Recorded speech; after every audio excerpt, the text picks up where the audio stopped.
Voice of Change News. This is Voice of Change Radio News. I'm Amanda Kumalo. A quick look at stories making the headlines. SADC declares readiness for credible free polls. In business news, farmers embrace Agric online learning. In regional and international news, SADC Commonwealth observers jet in. In sports news, a house on fire, Dembare Maruwa standoff opens can of worms. The news in detail.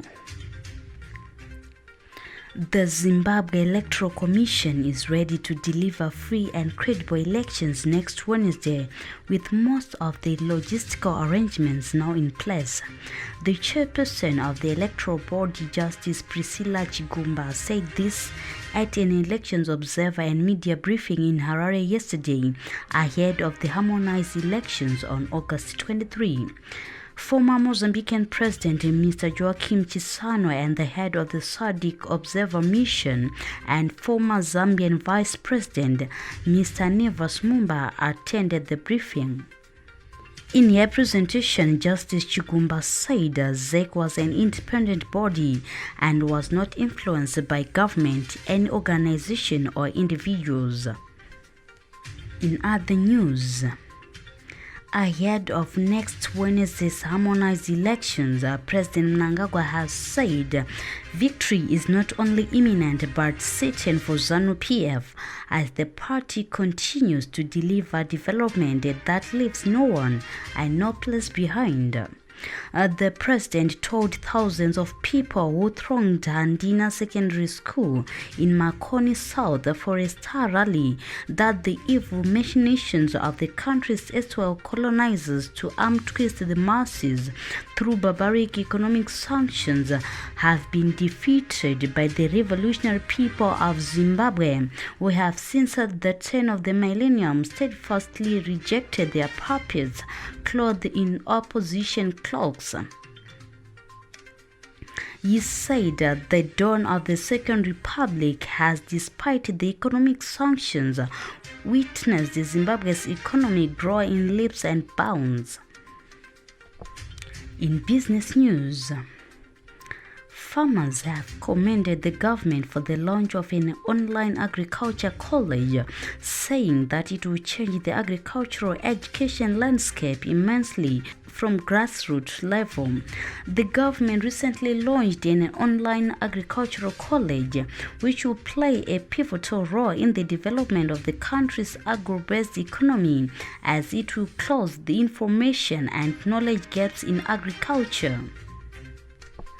In news beyond our borders, election observer missions EOM from the Southern Africa Development Community and Commonwealth arrived in Zimbabwe yesterday ahead of the harmonized elections next week, as the Second Republic continues to make good on its promise to hold transparent and credible polls.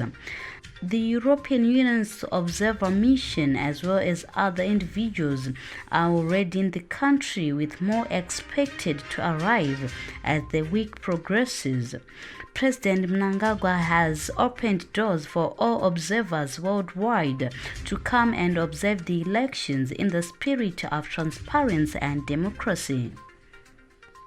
The SADC mission is being led by former Zambian Vice President Dr. Nevas Mumba.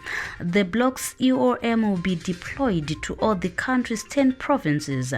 The Commonwealth mission is being led by Ms. Amina Mohammed. And finally, in sports news, the Dynamo's executive committee appeared to be in dire straits after the farcical manner in which they handled the bid to sack coach Herbert Maruwa exploded in their faces.